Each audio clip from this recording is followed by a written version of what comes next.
como tema libre la guía de práctica clínica sobre la prevención secundaria de ictus. El grupo está conformado por la doctora Adriana Cedeño, quien les habla, la doctora Sonia Melo, la doctora Linda Espinosa, la doctora Hilary Cedeño y el doctor Yorio Sánchez. El objetivo de nuestra presentación es realizar una revisión bibliográfica de la actualización de la guía de práctica clínica sobre prevención secundaria de ictus.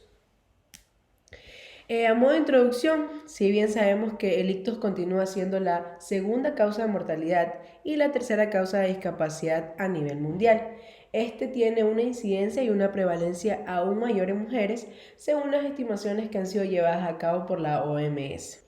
Si bien reconocemos que la prevención secundaria de ictus requiere una valoración integral de todas aquellas medidas que abarquen la intervención en lo que sería la modificación de todos esos factores de riesgo de enfermedad cardiovascular que sean modificables, como son la modificación de ciertos hábitos de estilo de vida que sean poco saludables y también la administración de fármacos antitrombóticos en ciertos casos o, mejor dicho, de ser necesario. Buenos días, soy el doctor Yorio Sánchez y les voy a exponer el capítulo 1 de la guía del tratamiento antitrombótico en prevención secundaria del ictus. Pregunta clínica número 1. En pacientes con fibrilación auricular no valvular y antecedentes de un episodio de ictus isquémico o ataque isquémico transitorio, ¿el tratamiento antitrombótico reduce el riesgo de nuevos episodios?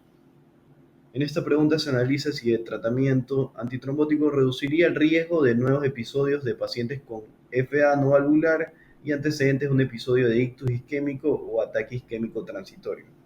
A partir de esta surgen varias subpreguntas. La subpregunta 1.1 nos dice que en pacientes con fibrilación auricular en prevención secundaria de ictus podría utilizarse apixaban 5 miligramos 2 veces al día. Como antecedente de la fibrilación auricular o FA es la arritmia más frecuente en la población mundial. La administración de anticoagulantes orales es la intervención que produce una mayor disminución del riesgo de ictus en los pacientes con FA y en el caso de la warfarina se ha asociado a una reducción del riesgo relativo de ictus del 60 al 70%. Tras analizar la evidencia disponible sobre la apixaban frente a la warfarina, se estableció la siguiente recomendación. En pacientes adultos con indicación de prevención secundaria de ictus y la FA no valvular se sugiere utilizar apixaban frente a warfarina teniendo una recomendación débil. De la evidencia de la recomendación.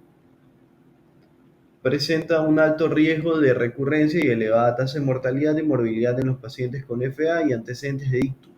La guía consideró que los resultados del ensayo analizado fueron significativos a favor de la intervención y que la seguridad fue mejor en el grupo de la intervención, con un riesgo de hemorragia grave menor con apixaban frente a la warfarina, 16 hemorragias menos por 1000 pacientes, 27% de reducción relativa.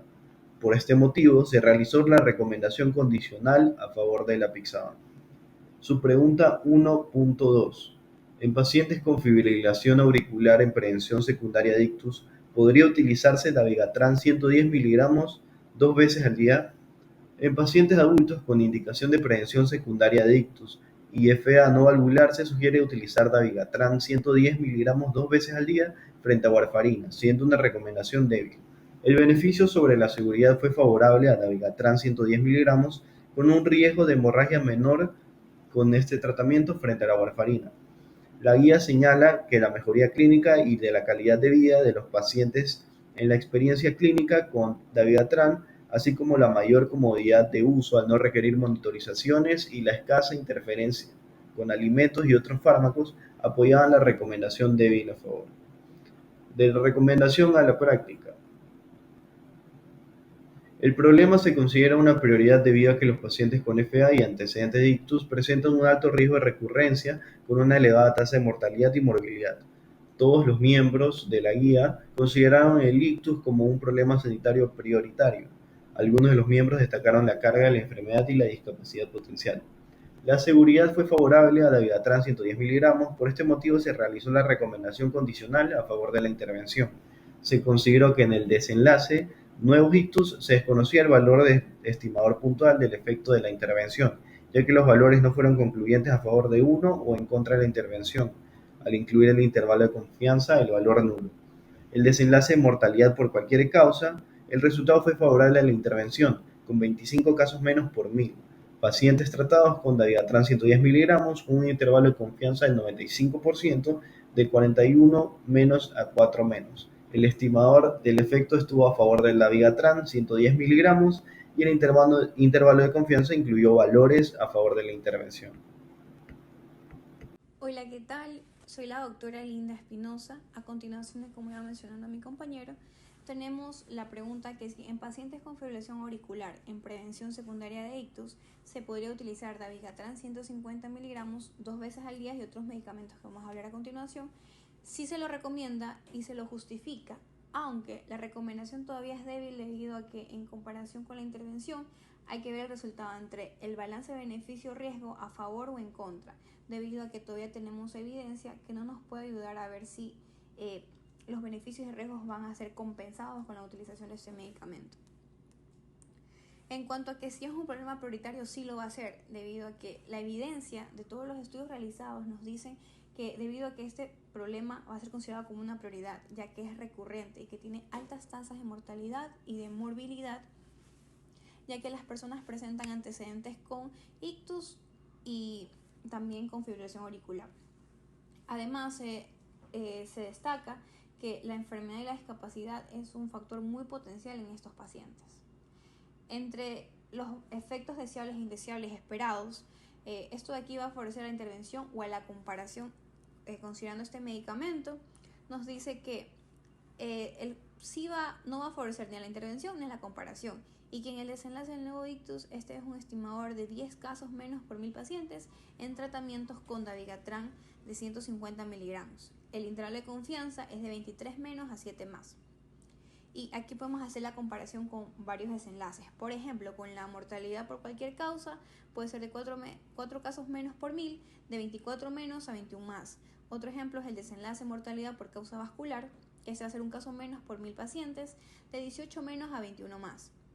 En el caso por desenlace de hemorragia grave, el estimador fue un evento por 1000 pacientes. Este va de 19 menos a 28 más.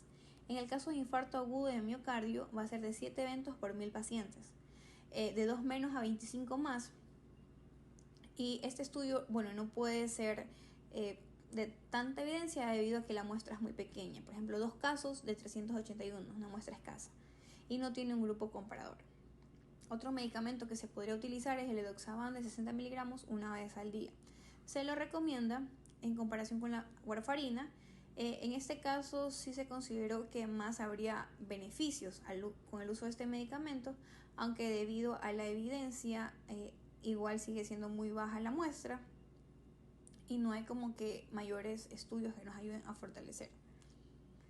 Si es un problema prioritario, también lo es. En este caso, el balance entre la intervención y la comparación, de aquí más probablemente va a favorecer a la intervención. Asimismo, tenemos que estos resultados nos pueden ayudar como una recomendación ante un paciente con fibrilación auricular que ya ha sufrido un ictus y que tenga una función renal adecuada. Aunque hay que tener cuidado y estar siempre monitoreando el INR.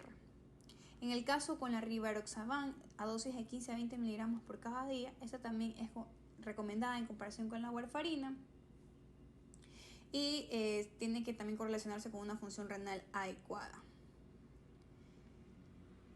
También se considera un problema, como lo mencionábamos antes, por la alta tasa de mortalidad y de morbilidad, y en este caso tenemos que las recomendaciones no se va a favorecer ni a la comparación ni a la intervención. Entonces, el estimado valor absoluto estuvo a favor del tratamiento con rivaroxaban, aunque el intervalo de confianza va a tener valores a favor y en contra, incluyendo valores nulos. Se observó un caso menos por 1000 pacientes con el intervalo de confianza del 95%. Doctora Adriana Cedeño, el capítulo 2 se va a hablar sobre el foramen oval permeable, ictus y tratamiento antitrombótico. En pacientes con foramen oval permeable y antecedentes de un episodio de ictus isquémico o ataque isquémico transitorio, se planteó la pregunta: ¿el tratamiento antitrombótico, ya sea con anticoagulante o antiagregante, reduce el riesgo de nuevos episodios? Se respondió a esta pregunta mediante un estudio en el cual se incluyó una revisión sistemática y un metaanálisis, el cual tuvo como objetivo examinar el impacto relativo de 3 opciones terapéuticas en pacientes menores a 60 años con accidente cerebrovascular criptogénico y foramen oval permeable. Los desenlaces primarios que se evaluaron en este estudio fueron los accidentes cerebrovascular isquémico, la hemorragia grave, ataques isquémicos transitorios, muerte y embolia sistémica. Dentro de esta gran pregunta principal se desglosaron varias preguntas secundarias. Una de estas fue: ¿podría utilizarse el cierre del FOP más antiplaquetarios versus anticoagulación sola para la prevención secundaria? La recomendación ante esta pregunta fue: en pacientes adultos menores de 60 años con ictus criptogénicos o AIT, se sugiere el cierre del foramen oval permeable más la antiagregación en lugar de la anticoagulación sola. Esta recomendación se basó en que, debido a que en el desenlace del riesgo de aparición de un nuevo ictus isquémico fue menor en el brazo del cierre de FOP más antiplaquetarios frente al brazo de anticoagulación, con una diferencia de 1.6%.